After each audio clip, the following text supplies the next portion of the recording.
ममता बहुत ही सीधी और प्यारी लड़की थी।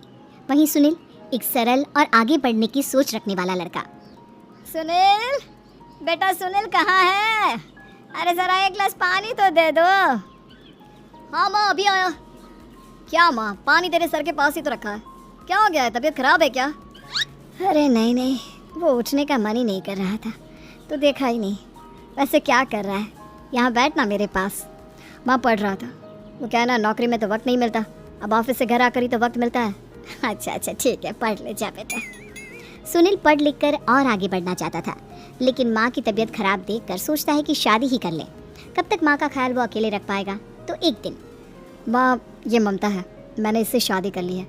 तुम्हारी तबीयत भी ठीक नहीं रहती तो मैंने सोचा शादी कर लेता हूँ।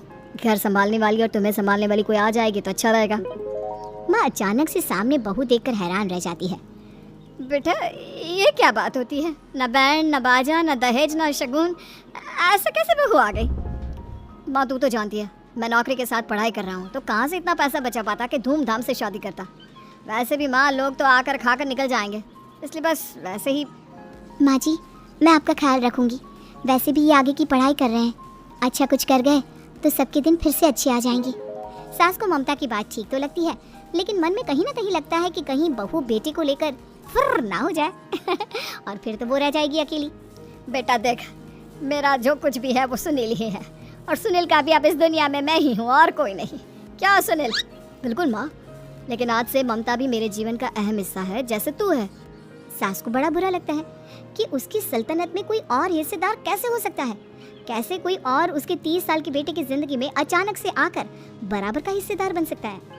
देख बहू, मैं भले थोड़ा बीमार रहती हूँ, लेकिन इसका मतलब यह नहीं कि घर की चीज़ों में मेरा कंट्रोल खत्म हो गया है। मैं आज भी इस घर की रानी हूँ, समझी? बेटा सोचता है कि ये माँ को अचानक से क्या हो गया।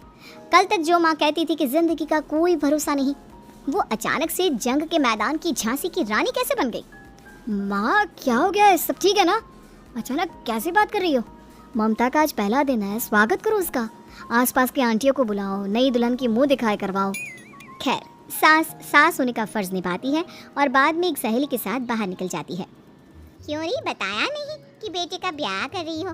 वैसे तो सारा दिन हम ही में घुसी रहती हो। अरे मुझे भी तभी पता चला, यूँ अचानक सर पर लेकर आ गया। कहता है बहू है माँ तुम्हारी, अब इसको भी इतना ही मैं प्यार करता हूँ जितना तुझे करता हूँ। लो जी, ये क्या बात होगी? क्यों इतना प्यार करता है? अरे माँ का प्यार तो ज्यादा होता है। अब उसको तो कोई दूसरा पति मिल सकता है, लेकिन तुम ही बताओ, क्या माँ की ममता किसी और की हो सकती है?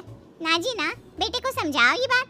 अरे क्या समझाऊं, मुझे तो खुद ही समझ में नहीं आ रहा कि क्या हो रहा है। जो बेटा कल तक माँ माँ करता था, अचानक से बीवी बीवी का राग आलाप रहा है। देखा, उसकी बीवी ना सुंदर और जवान है। सुंदरता के आगे तो एक से एक नहीं टिके, तो तेरा बेटा किस खेत की मूली है? सास को भी समझ में आ जाता है कि बहू की सुंदरता के आगे माँ का प्यार किसी काम का नहीं। उधर बीवी, ए जी अम्मा जी सहेलियों को छोड़ने गई थी, अभी तक आई नहीं, हम देख आए क्या? अरे रहने दो ना, आ जाएंगी। कहाँ जाएगी, उनकी आदत है, एक बार जाती है तो पूरी पंचायत खत्म करके ही आती है। अच्छा ही है, खाना वाना खा कर गई होगी। छोड़ो ना, घूमेगी तो खाना पचेगा, नहीं तो ऐसे ही खाट पकड़ लेगी। बहू भी शांत हो जाती है। उधर सास सोचती है कि आज थोड़ा देर से ही घर जाती हूँ, जब बेटा परेशान होकर ढूंढेगा तब मजा आएगा। बीवी को खुद ही पता चल जाएगा कि माँ के आगे उसकी दाल नहीं गलेगी। लेकिन वहीं दूसरी ओर घर पर, ए जी माँ जी अभी भी नहीं आई, हमको तो घबराहट हो रही है कि क्या करें, जाकर पता करें किसी के घर। अच्छा कहाँ जाओगी ये भी बता दो। पहला दिन है तुम्हारा इस घर में और एक ही दिन में मोहल्ला छानोगी क्या? हाँ तो आप भी तो नहीं जा रहे हैं ना, हमको फिक्र हो रही है। अरे यार ये रोज का है अम्मा का, खाओ और सो जाओ। बस फिर क्या था, बेटा बहू खाना खाते हैं और कमरे में सोने चले जाते हैं। उधर जब सास को कोई देखने नहीं आता तो वो हार कर घर आ जाती है, जहाँ वो देखती है कि सारे घर की लाइट्स बंद है। सास को गुस्सा आता है, बहू, ममता बहू कहाँ हो? लेकिन सारे दिन की थकी बहू को ऐसी नींद आती है जैसे किसी ने भांग की गोली खिला दी हो। वो तो नहीं उठती, उठकर आ जाता है बेटा। क्या बात है अम्मा, काहे चिल्ला रही हो? अरे सो जाओ ना, सुबह की थकी है बहू, वो सो रही है, जोर से बोलोगी तो नींद खुल जाएगी उसकी। माँ को गुस्सा आ जाता है। फिलहाल तो सो जाती है, लेकिन मन ही मन ढेर सारा जहर बहू के लिए भरा होता है। सुबह बहू चाय बना रही होती है कि सास धीरे से गैस तेज कर देती है, जिससे चाय का बर्तन जल जाता है। और जैसे ही बहू चाय का बर्तन उठाती है उसका हाथ जल जाता है। मेरा हाथ वो जोर जोर से चिल्लाकर इधर उधर भागती है कि सास थोड़ी देर में उसके हाथ में पानी डाल देती है। हाय रे बहू, क्या कर रही हो? पहली बार रसोई छुई हो क्या? सासू माँ गलती से गैस तेज रह गई थी और बर्तन जल गया, जिससे मेरा हाथ जल गया। हाय रे, कितना गंदा दाग। छी छी छी छी, मुझे तो उल्टी आ रही है तेरा गला हुआ मांस देखकर। तू ना मुझे अभी साथ से खाना मत लगाना। बहू भी खुद का हाथ देखती है तो उसे भी रोना आ जाता है। कुछ दिनों के बाद सास की सहेली आती है, बहू चाय बनाकर लाती है। उसके जाने के बाद सहेली कहती है, बहू की सुंदरता ऐसी है कि कोई भी दीवाना हो जाए। वैसे तेरे बेटे का क्या हाल है? अरे वैसा ही है, बहू के पीछे लट्टू। क्या करूं, कुछ समझ में नहीं आ रहा। मैंने तो बहू के चेहरे पर दिवाली के पटाखे की चक्री फेंक दी, उसका पूरा चेहरा जल गया। अब देखो ना रही सुंदरता, और ना ही अब मेरा बेटा उसे पूछता है। अरे अब तो वो उसे छोड़कर दूसरी भी देखने को बोल गया है मुझे। बहू सारी बात सुन रही होती है। आंटी एक बात बताइए, क्या भरोसा है कि दूसरी सही आए और आपके अनुसार रहे? देखिए आंटी, मेरी सासू माँ को गलत बात सिखाने की जरूरत नहीं है। हमारा परिवार साथ में खुशी से रह रहा है। देख बहू, मेरी सहेली की बेइज्जती ना कर, वही अच्छा रहेगा तेरे लिए, समझी? बहू नहीं मानती है। वो बार बार उनकी सहेली को घर से निकल जाने को कहती है। तभी सास की सहेली पास के चूल्हे से लकड़ी लाकर बहू के चेहरे पर लगा देती है। बहू जोर जोर से रोने लगती है। अरे ये क्या कर दिया? मैंने कहा किया, ये तो तूने किया।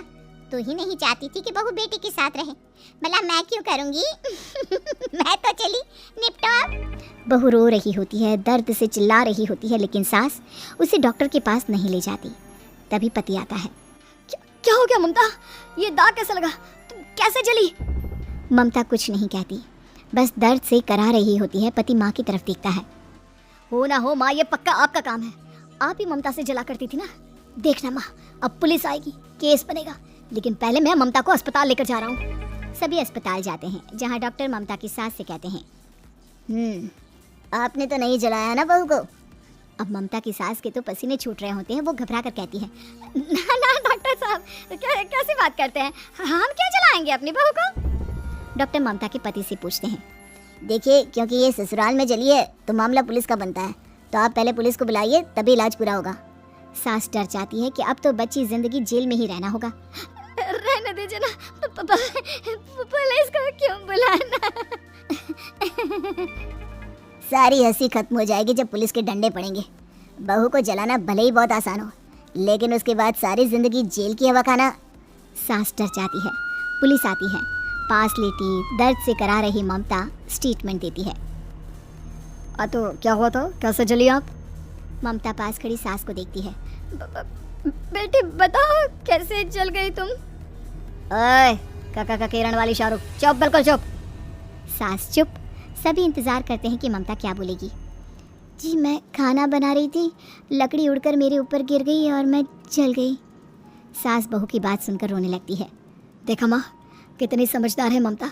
ये चाहती तो, हाँ बेटा, ये चाहती तो मैं आज जेल में होती। मुझे माफ कर दे, मैं आगे से अभी कभी ऐसा नहीं करूँगी। बहू के साथ मिलकर रहूँगी, मुझे माफ कर दे।